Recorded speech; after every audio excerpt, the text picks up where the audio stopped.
I believe a lot of things are lost in our effort to find them. And I think that when it comes to ourselves and how we want to develop, or I guess how we want to be, the objective shouldn't be to have an objective. I think that your objective, in a way, or our main goal should be to learn how to do things without dependence on outcome. I think that we have learned to live life in such a transactional way that we lose a lot of what we currently have in our effort to gain other things. And I think a lot of times we're looking for things that we already have, or in a lot of ways, why are we reaching for things that are already in our possession? We already possess ourselves. And I think part of possessing yourself, or at least part of the acknowledgement, is recognizing that there's something to love there, or at least there's something to appreciate, something to acknowledge. And I think it's only when the self goes unacknowledged that, we sort of get trapped in this turmoil of questioning.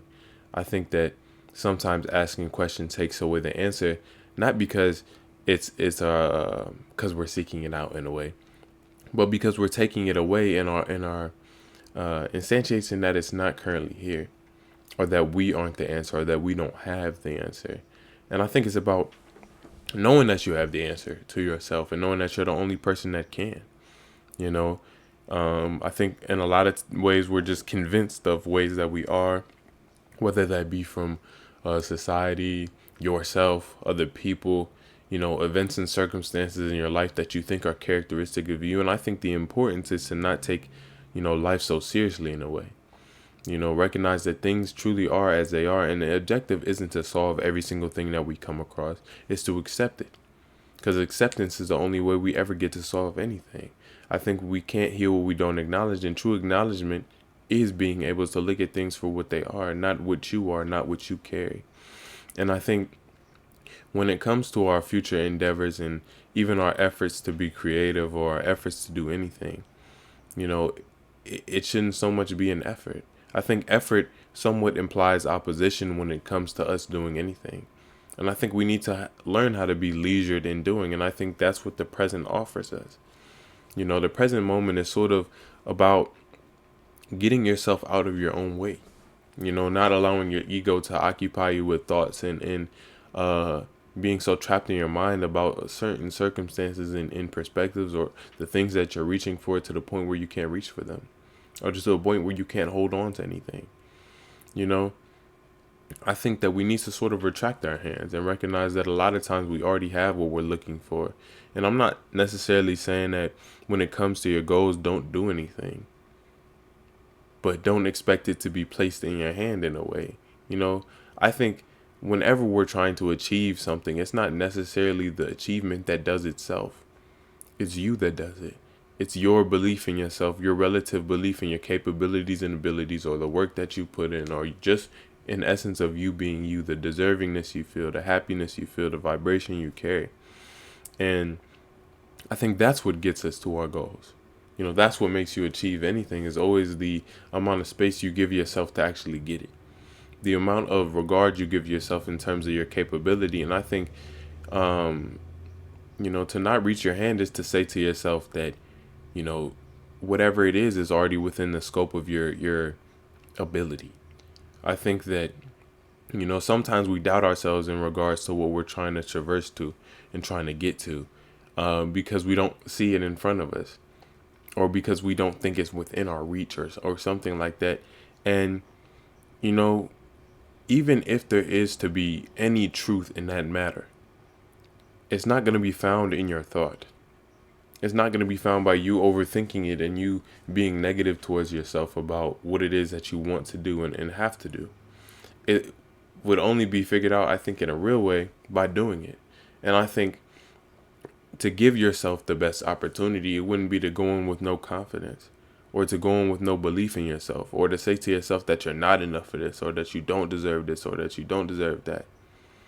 It's always about the love that you give to yourself in a real way, because I think once you learn to appreciate yourself regardless of what you do or what you bring, in terms of, I don't know, societal values and stuff like that, and learn to value your own time, learn to value your own presence, your own change, your own growth, then it stops being so much about what you get from what you do in the art of doing it, as yourself.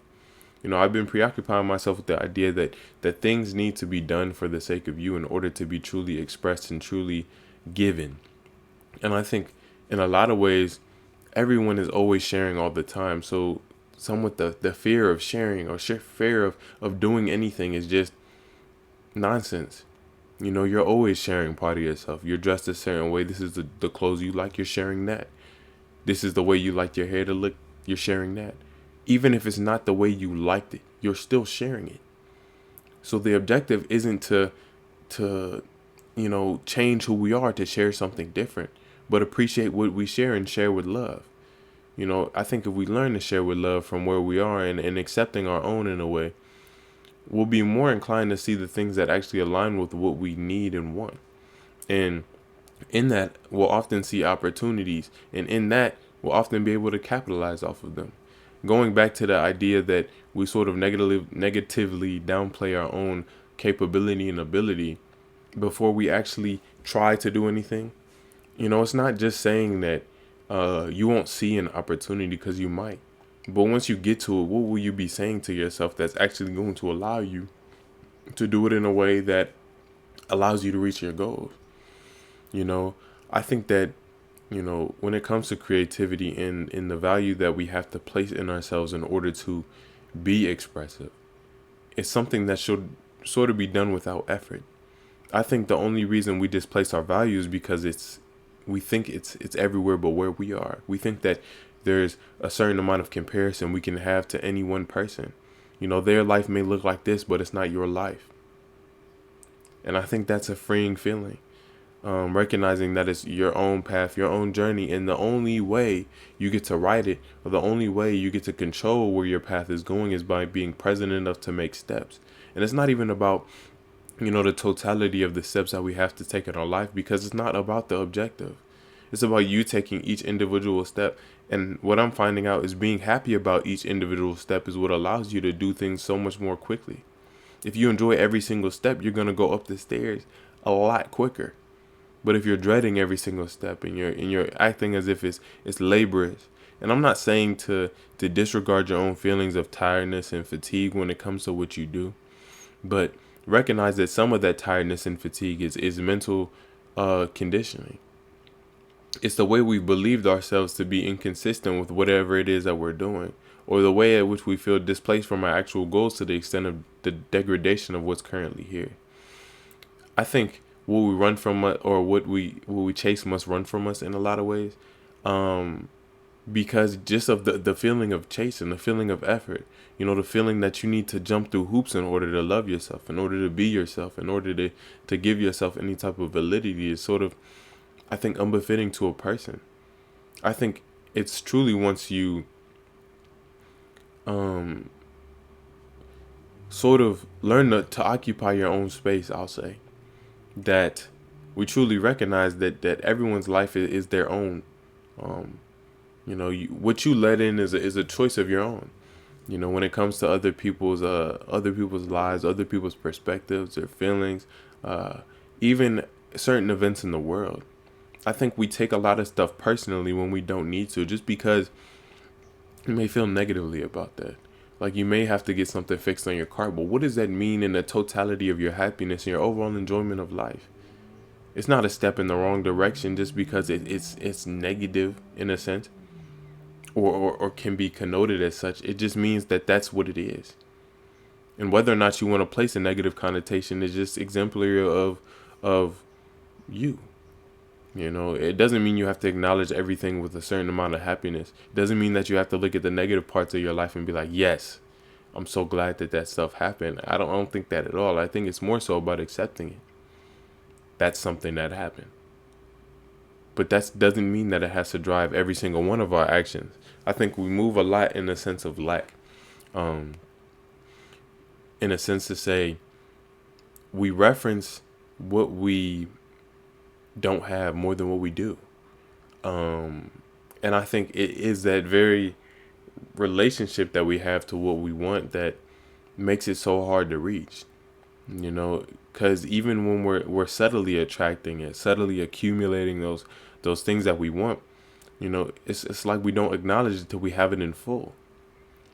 And even once we have it in full, I think part of being a person and being expressive is the growth that you have. And I think stagnation is one thing, but for those of us that want to continue to grow with what we have, it's about continuous acknowledgement of its growth. Abundance isn't what you have, but how you look at what you have.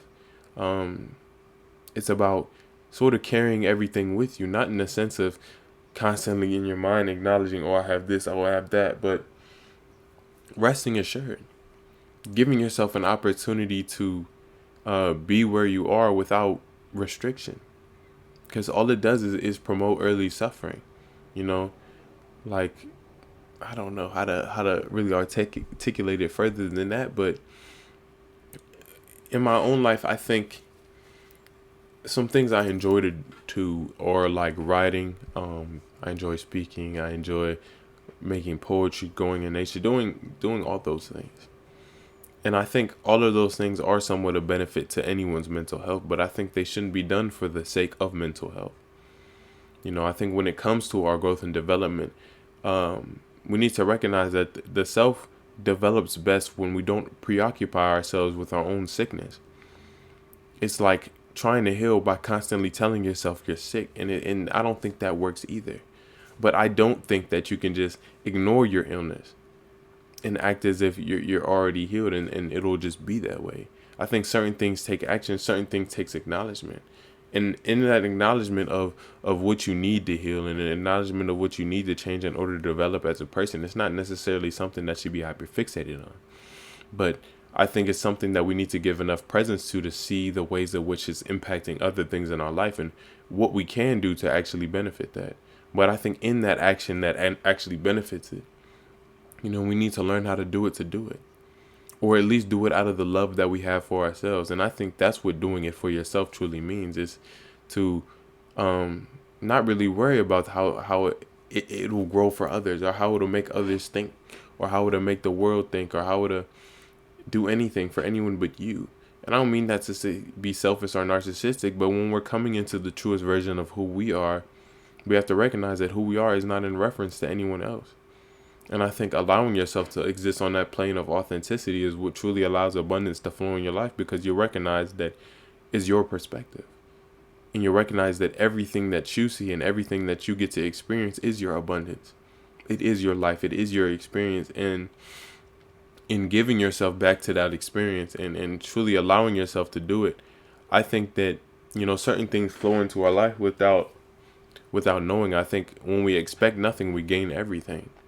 And that doesn't mean not to have desires, but to say you have to believe that whatever action that you're doing, or you have to believe that it's within your capability. I think it's mind that's preoccupied with failure that really clings on to the notion of having to be successful. I think it's that very vibrational frequency of thought, or allowing ourselves to constantly think of being on the edge of success and failure, of good and bad, of development, healing, and pain, that somewhat perpetuates the two. We have to recognize that everything exists in a duality, but that doesn't mean that it's either one or the other.